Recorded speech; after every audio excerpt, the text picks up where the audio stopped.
Hello बच्चों, welcome back. तो कल मैंने आप लोगों को वर्क डन के बारे में बताया था। आज मैं टाइप्स ऑफ वर्क डन के बारे में बताऊंगा। ठीक है, तो mainly there are three types of work done.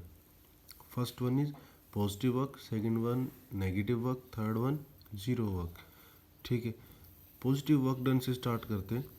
Formula आप सभी को पता है डब्ल्यू का, W equals to F S cos theta. ठीक है, ये जनरल फार्मूला है, आपको लगभग इसी फार्मूले के बेसिस पे सारी चीज़ एक्सप्लेन करनी है। W equals to F S cos theta. ठीक है, अगर थीटा 90 से छोटा है, थीटा 90 से छोटा है तो एंगल बनेगा अक्यूट। ठीक है, तो थीटा 90 से छोटा होगा तो कोस थीटा की वैल्यू हमेशा पॉजिटिव रहेगी, आप सभी को पता है, क्योंकि 0 से 90 के बीच में कोस थीटा की वैल्यू होती है 0 से 1। समझे नहीं समझी? तो अगर थीटा 90 से छोटा है तो कोस थीटा 90 से छोटा रहेगा। ठीक है, और फिर डब्ल्यू हमेशा पॉजिटिव ही रहेगा। ठीक है, तो ये होगा पॉजिटिव वर्क डन का केस। या फिर दूसरा आप ये कह सकते हो, if the force acting on a body has a component in the direction of displacement, यानी कि जब फोर्स और डिस्प्लेसमेंट दोनों सेम डायरेक्शन में लगे हुए हों, फोर्स और डिस्प्लेसमेंट दोनों के दोनों सेम डायरेक्शन में लगे हुए हों, तब पॉजिटिव वर्क डन होगा। ठीक है, और जब थीटा 90 से छोटा होगा तो हमेशा फोर्स और डिस्प्लेसमेंट एक तरफ ही होंगे। ठीक है, example, when a horse pulls cart, जब घोड़ा किसी भी बग्गी को खींचता है तो फोर्स आगे की तरफ लगाता है और डिस्प्लेसमेंट भी आगे की तरफ ही होता है। ठीक है, motion of a body freely falling under gravity. ठीक है, अगर आप किसी बॉल को ऊपर से नीचे छोड़ते हो तो ग्रेविटी की वजह से बॉल नीचे आती है। ग्रेविटी फोर्स होता है, ग्रेविटी का फोर्स नीचे की तरफ ही होता है हमेशा, अर्थ की तरफ ही, और बॉडी भी किधर आ रही है, अर्थ की तरफ। तो यानी कि दोनों के दोनों सेम डायरेक्शन में होंगे कि नहीं होंगे। ठीक है, तो यहाँ पे भी वर्क डन कैसा होगा, पॉजिटिव।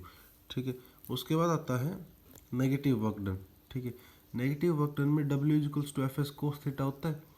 अगर थीटा 90 से बड़ा है, थीटा क्या है, 90 से बड़ा, तो कोस 90, कोस थीटा नेगेटिव हो जाएगा।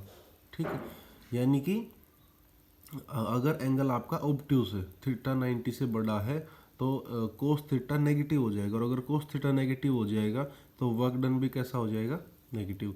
या फिर दूसरा आप ये कह सकते हो, if force acting on a body has component in opposite direction of the direction of displacement, यानी कि जिस तरफ डायरेक्शन फोर्स लगा हुआ है उससे अपोजिट डायरेक्शन में डिस्प्लेसमेंट हो जाए, जिस तरफ फोर्स लगा हुआ है उससे अपोजिट डायरेक्शन में क्या हो जाए, डिस्प्लेसमेंट, तो वो क्या कहलाएगा, नेगेटिव वर्क डन। ठीक है, अब इसके एग्जांपल देखो, when A ball is thrown vertically upward under gravity, यानी कि ग्रेविटी की वजह से आप एक बॉल को नीचे से ऊपर फेंकते हो तो ग्रेविटी वाला फोर्स किधर लगा हुआ है, नीचे की तरफ, और बॉल किधर जा रही है, ऊपर की तरफ, तो work done by gravity negative होगा, क्योंकि ग्रेविटी का फोर्स नीचे है और बॉल किधर जा रही है, ऊपर।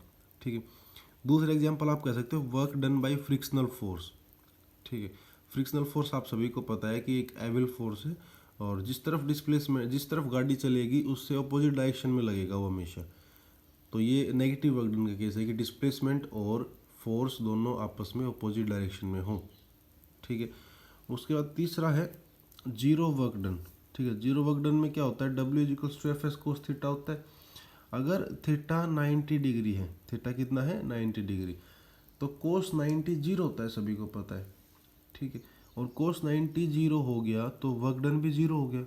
भाई जीरो को आप किसी भी चीज़ से मल्टीप्लाई करोगे तो सब कुछ जीरो बना देगा। या फिर दूसरी डेफिनेशन आप ये कह सकते हो, if we apply force on a body, अगर हम किसी बॉडी के ऊपर फोर्स अप्लाई करें and it does not displace from its position, और वो अपनी जगह से हिले ही ना, यानी कि फोर्स तो लगा लेकिन डिस्प्लेसमेंट नहीं हुआ। ठीक है, तो वर्क डन कितना होगा, जीरो। ठीक है, अब इसका एग्जांपल देख लो, मैन पुशिंग द वॉल, सभी को पता है कि अगर आप दीवार को धक्का मारते रहोगे, मैन बॉल है, पुशिंग द वॉल, तो दीवार कहीं भी नहीं चल के जाएगी, दीवार वहीं की वहीं खड़ी रहेगी, और अगर डिस्प्लेसमेंट नहीं होता तो वर्क डन कितना होता है, जीरो। ठीक है, work done by centripetal force, ये मैंने एक डायग्राम बना के दिखा रखा है। जब भी कोई बॉडी सर्कुलर मोशन में मूव करती है ना, तो उसके ऊपर एक सेंट्रीपिटल फोर्स लगता है, जो कि मैंने डायग्राम में दिखा रखा है। अंदर की तरफ, ये सेंट्रीपिटल फोर्स है। और अगर ये बॉडी इस तरफ मूव कर रही है ऐसे, तो इसका डिस्प्लेसमेंट इधर होगा और सेंट्रीपिटल फोर्स इधर है। दोनों के बीच में एंगल कितना हो जाएगा 90 डिग्री। और अगर थीटा 90 होता है तो वर्क डन कितना होता है 0। ठीक है, तो ये था आज के लिए, कल फिर मिलेंगे, तब तक के लिए अपना ध्यान रखें, बाय।